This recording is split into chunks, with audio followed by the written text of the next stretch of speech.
Welcome to St. Patrick's Week here at the White House. Not just a day, we get a week.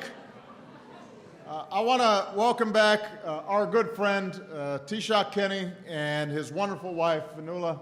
We are so glad that they are here, and we want to thank them for bringing some genuine Irish shamrocks. I want to say a special thanks to Michael Collins, who has done such an outstanding job here as the Irish ambassador to the United States. This is his last St. Patrick's Day in America before heading to Germany, so we want to wish him and his lovely wife all the best.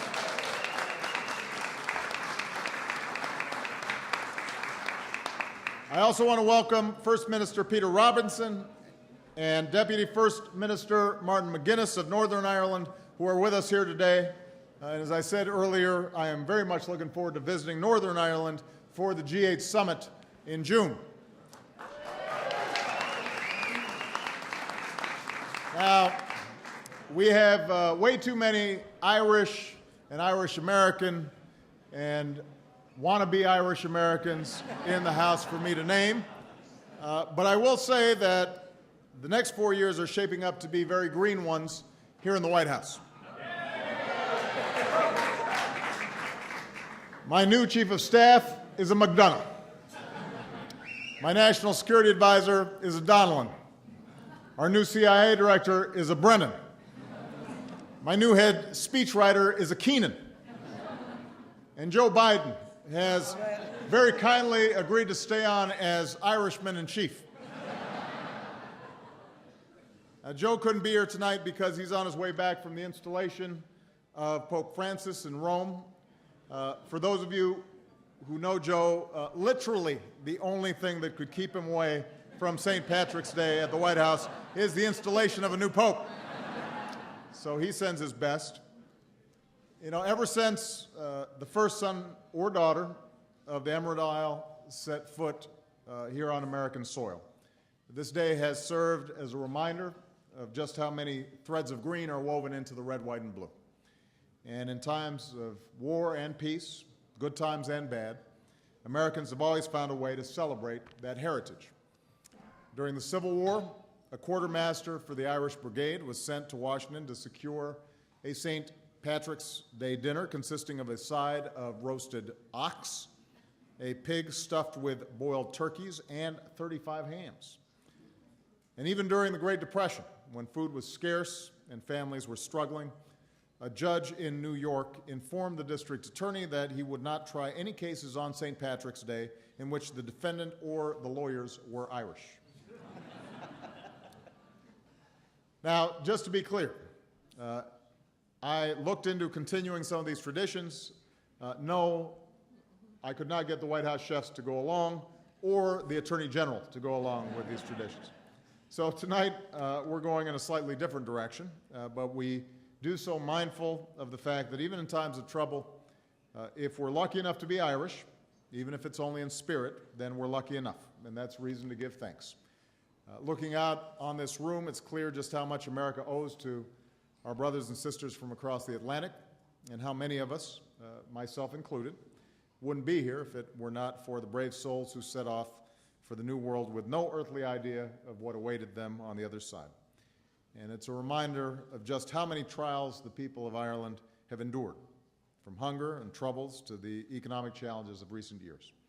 It's yet another reason why we need to build an immigration system for the 21st century, one that works for families and businesses and our economy, but it's also a tribute to the incredible resilience of the Irish character and the enormous power of faith in God, in one another, and in the possibility of a better life. It was that faith that brought millions of Irish to our shores, but that faith alone didn't join our two nations in common cause. It was how the Irish put that faith into practice in their new nation. They wanted a government of and by and for the people, so they helped us design one. They understood the importance of saving the Union, so they fought and died for the cause. They saw potential in our railways, bridges, and skyscrapers, so they poured their sweat and blood into building them. And they believed that each of us has an obligation, not just to ourselves, but to each other and to our country. That's how they lived their lives here in America. A great nation is one that contributes more to the world than it takes out. And by that definition, America owes a profound debt of gratitude to the great nation of Ireland. And together our people have never stopped dreaming of a better future and never stopped working to make that dream a reality. And we saw that again in October when Hurricane Sandy set off one of the worst residential fires in New York City's history. Hundreds of homes were left charred and flooded, and many families were suddenly faced with the task of picking up the pieces and rebuilding their lives, including in Breezy Point, a neighborhood with a large Irish-American population. In fact, more than half of Breezy Point residents can trace their families to the old country, and the folks back in the old country were not about to sit by and watch their American brothers and sisters struggle alone. So they pitched in. Gaelic rock stars raised money. Athletes from the Gaelic Games did construction work and brought the Sam Maguire chalice with them to lift spirits. The Irish tenors came over to sing Christmas carols. The Irish government pledged hundreds of thousands of dollars, not just to help the residents of Breezy Point, but to help folks rebuild across the region. And the Taoiseach himself was in Breezy Point on Sunday to attend Mass.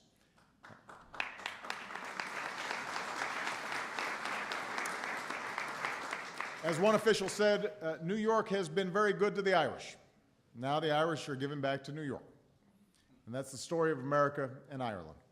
We look out for each other, we have each other's backs, and we recognize that no challenge is too great, no obstacle is too high if you've got a friend beside you and a nation behind you. That's been our history, that will be our future. So I hope everyone has a wonderful time. There's an old Irish saying that the recipe for a long life is to leave the table hungry, leave the bed sleepy, leave the bar thirsty. We'll see if that works tonight. Happy St. Patrick's Day, everybody. And now I'd like to introduce my good friend and our honored guest, Taoiseach Kenny.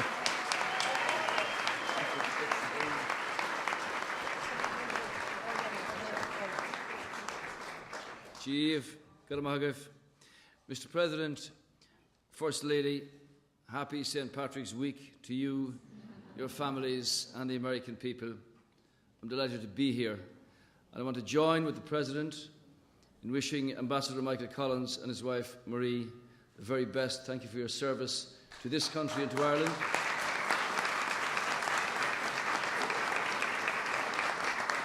I'd like to add to that the service given by Ambassador Dan Rooney and his wife Patricia from the United States to Ireland, two wonderful people also. Thank you, Mr. President, for your warm welcome that you've given to Fionnuala and to me, to the Taoiseach and Carol, and indeed everyone in the Irish delegation. It really is a privilege and wonderful to be back. Our warmest congratulations on your second term. Perhaps there will be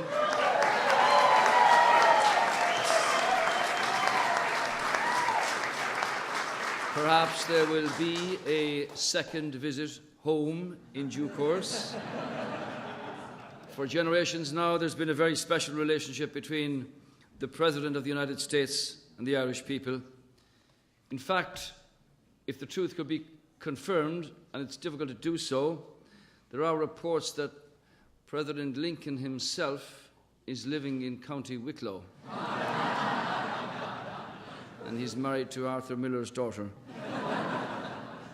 In 1963, President Kennedy came home to Ireland.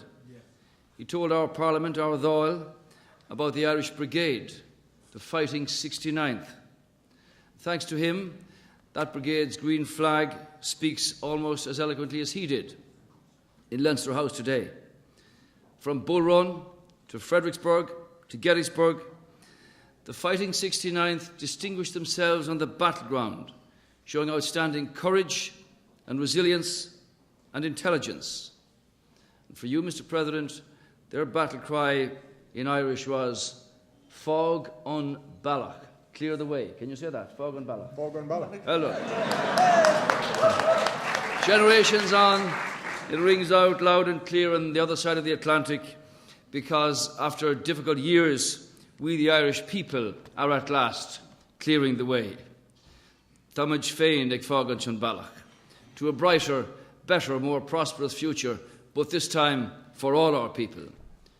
Mr. President, we have still a long way to go on our journey to national recovery, but tonight I'm proud to say here in the White House that confidence is returning to our country and to our people. Here this evening, with this bowl of shamrock that contains traditional Irish shamrock, we've got a perfect example of that new confidence and that new hope.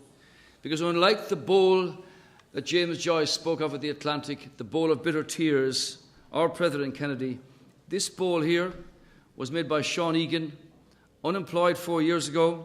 He spent 300 hours creating this in a labour of love. It sparkles with the story of who we are now. It glistens with the story of what we once brought here on a risky yet life-giving journey to America. Not only those memories of place and home and family, but our songs, our music, our stories, sung and recited until they were threadbare, so that new generations, many of you here, could actually make them your own. Just as we Irish made our own of America, today in Ireland we do as we have always done. As a nation, we make joy from sadness. As a country, we forge success from difficulty. As a republic, we create ourselves anew. And as we do, we remember and we honour the old.